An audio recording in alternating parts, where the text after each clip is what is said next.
You're listening to the Visible Expert Podcast, where we share stories, research, and actionable insights to help B2B marketers and practitioners drive extraordinary growth in their professional lives.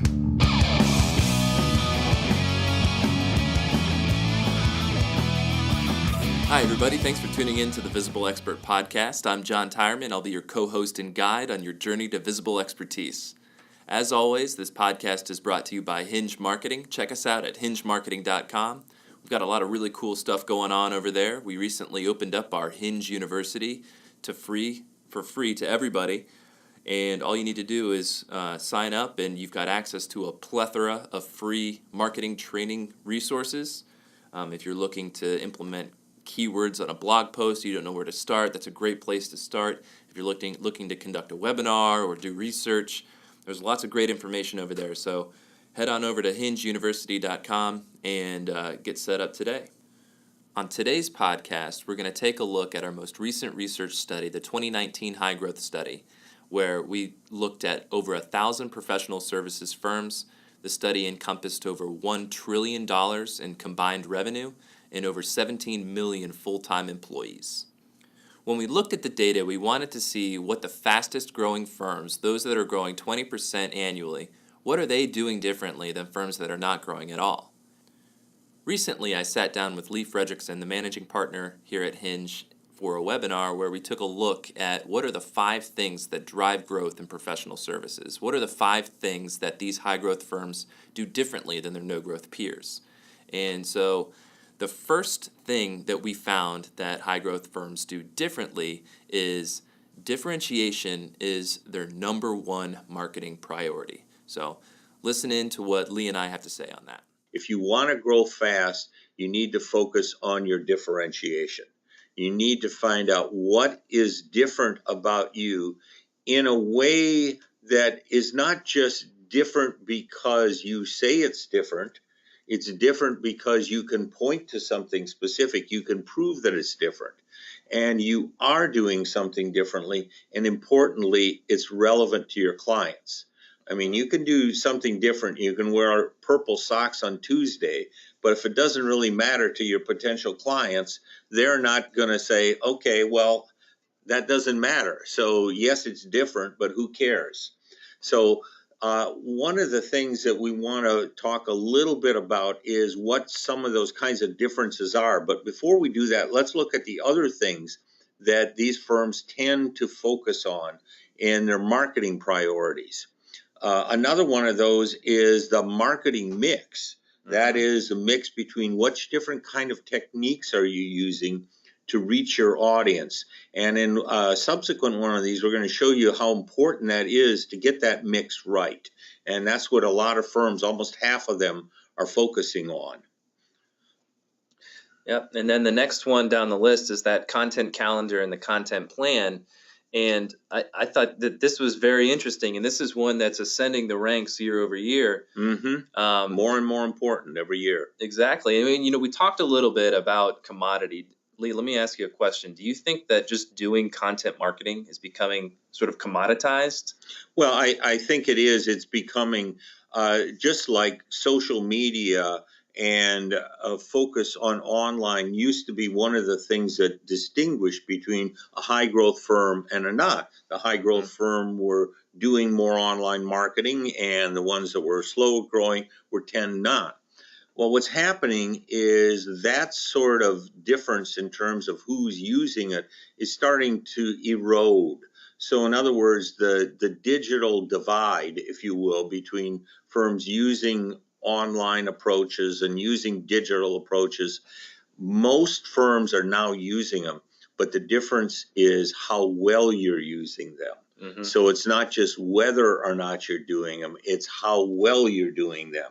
And how well does that match with your target? And importantly, how well are you differentiated? Are you truly different than your competitors in a way that's meaningful to your clients? Well, that's something that I've been hearing a lot in the marketplace and reading a lot about. Is it's not enough just to do that content, but you've got to focus on the quality and how relevant it is, and really focus on making the content that you produce stand out. and Mm-hmm. distinguish itself from all the other noise there. So I guess that could be one way to differentiate at least your marketing approach in Now, professional I want to services. give you examples of two ways of doing this: a right way and a not right way. So let's start with the not right, or AKA the wrong way. So what the wrong way looks like, and we see this I work with a lot of accounting firms, and we see this a lot in accounting firms where they're subscribed to a feed that has updates on tax policy and has updates on other things. And if they just do it the easy way, well, let's just subscribe and put this stuff on the website, what they have is absolutely unremarkable. In other words, it doesn't stand out because it's what many hundreds and thousands of other firms have. So what can you do to get over that? Just doing things just to go through and do them and not really focusing on it. Mm-hmm. Well, you can do something different. And one of the interesting findings we found is how some of the high growth firms are doing that. Yeah, actually, what we found, and I thought this was very impactful, was that these high growth firms are actually 3 times more likely to publish original research as part of their marketing strategy. Yeah, in other words, what they're doing, they're not getting syndicated research and republishing it. They're actually doing original research on their target population, something that is relevant to that target population, and then sharing it with that target population. And what that does is that distinguishes you, that makes you different, because not everyone is doing that. Everyone can subscribe to a feed, but not everyone does a piece of original research on your target audience that's truly useful to the target audience. Not self-serving, but something that's really helpful and demonstrates your expertise. I mean, this is surprising. This finding, over 1 out of 5 high growth firms are doing that, and that's something that just a few years ago, very, very few firms were doing, because they're upping their game. They're learning that you have to do more, you have to do it better if you want to stay out in front of the pack. Now, I find that particularly interesting that high growth firms were 3 times as likely to use original research in their content marketing strategy. Something that we do here at Hinge and something that we tell our clients that they should be doing too. And it's something that is really powerful because there's a lot of noise out there in the marketplace. And if you're able to ground your argument or ground your perspective in real data, in real measured research, then it goes a long way. The next hallmark of high growth firms is that high growth firms are more likely to spend more on marketing. Now this is interesting because in the past we've seen that high growth firms spend about the same on marketing, they just do it differently.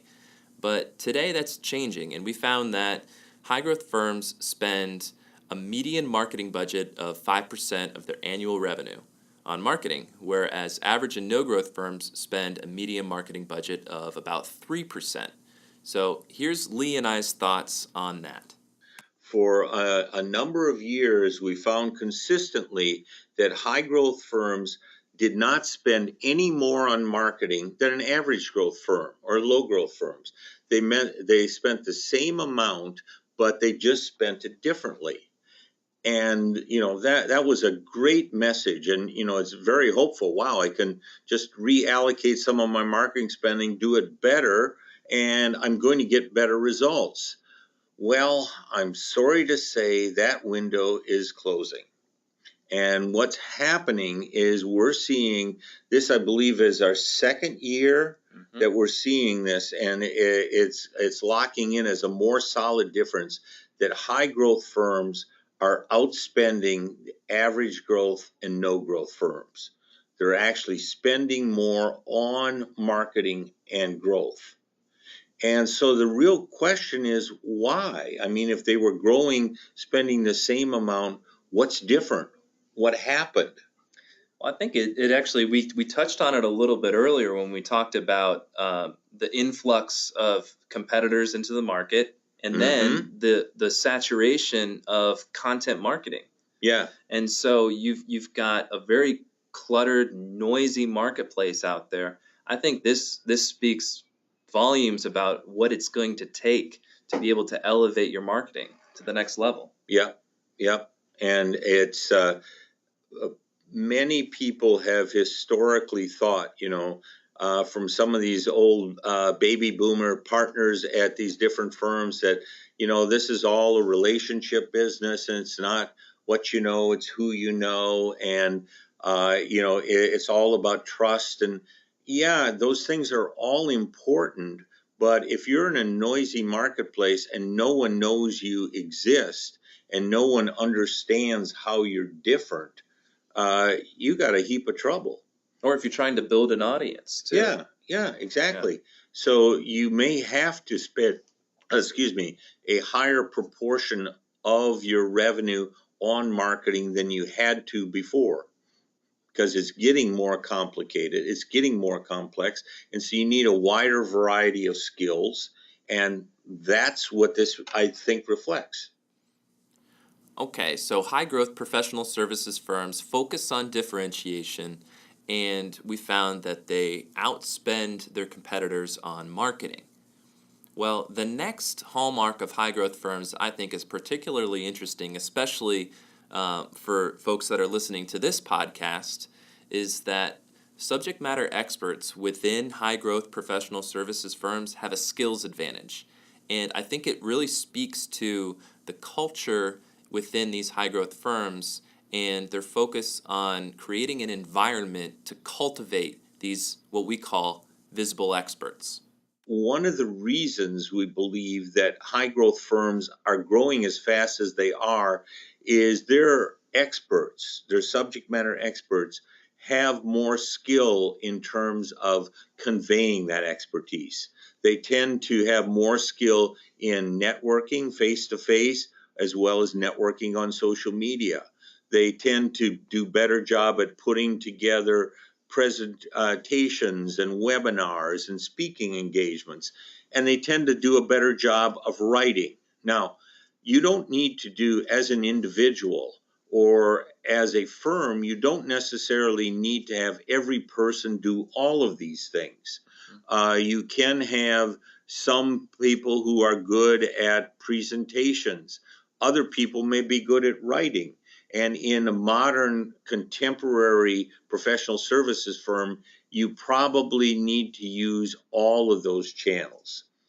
Now, the key here to deciding which channel, and this is probably one of the most important takeaways, is that you need to understand where your target market turns for information and education. And we find some target markets that are particularly prone to watch webinars, for example, and very low level of attending conferences. For example, in the technology area, you see a lot of that. Whereas you can flip it around and you look at others, say academic institutions, universities, they tend to be much more attend face-to-face presentations and less on webinars. So understanding the specifics of your target market will tell you which of those channels. So there isn't really marketing channels that are just inherently bad. There's marketing channels that are not a good match with your target audience. That's what makes them bad. So in summary, it sounds like there's really three buckets that these skills can be grouped into. There's speaking, so that's speaking on webinars and presentations. There's networking, whether that's face-to-face or whether that's online on social media.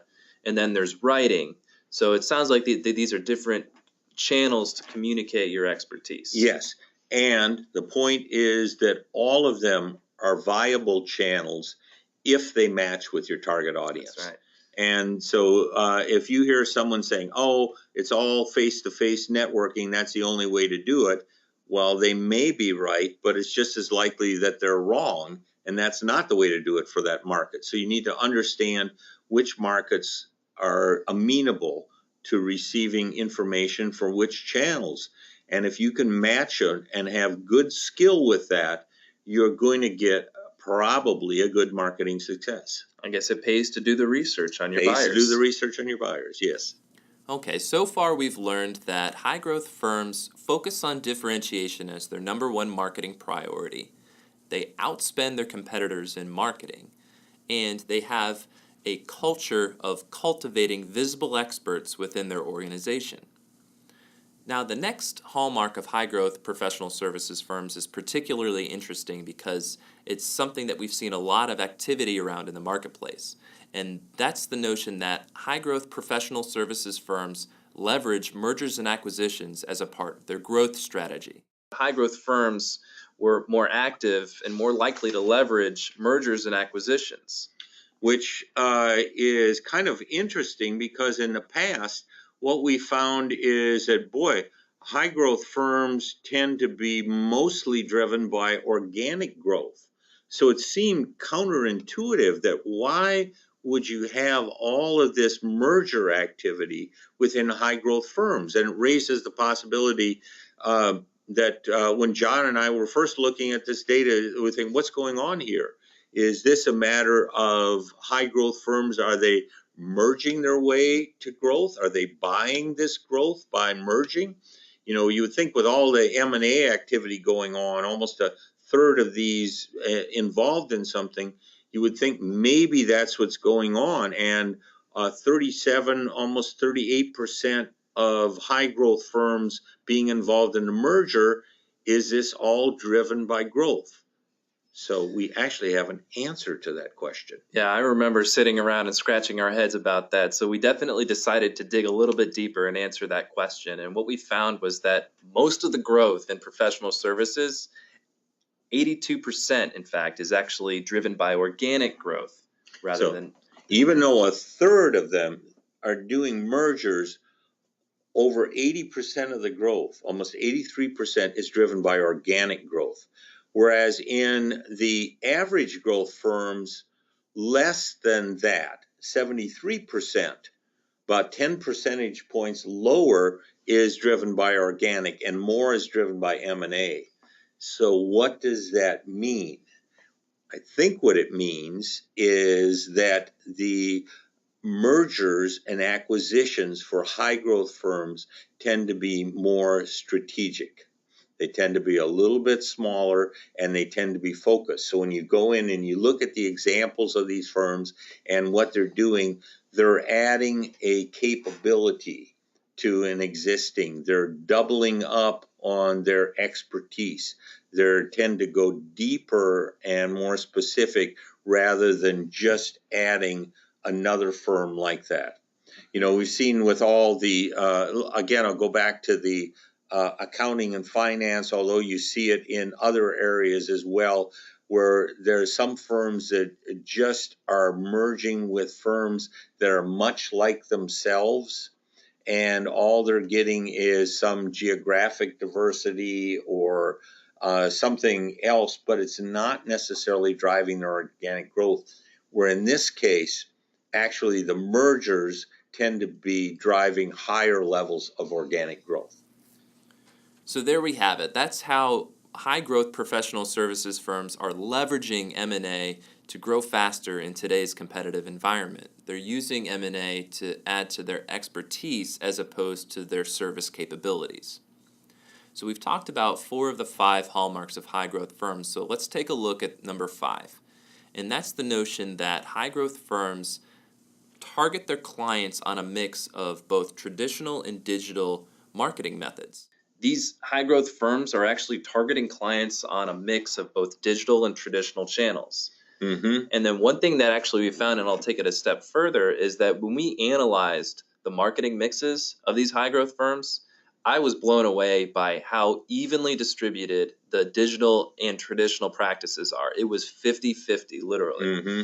And I thought that was something that really blew my socks off. So you've got... And he's sitting barefoot right now, yes. No socks. You blew them completely off. They're across the room. You probably heard them fly off in the audio. You know, so that's kind of the point.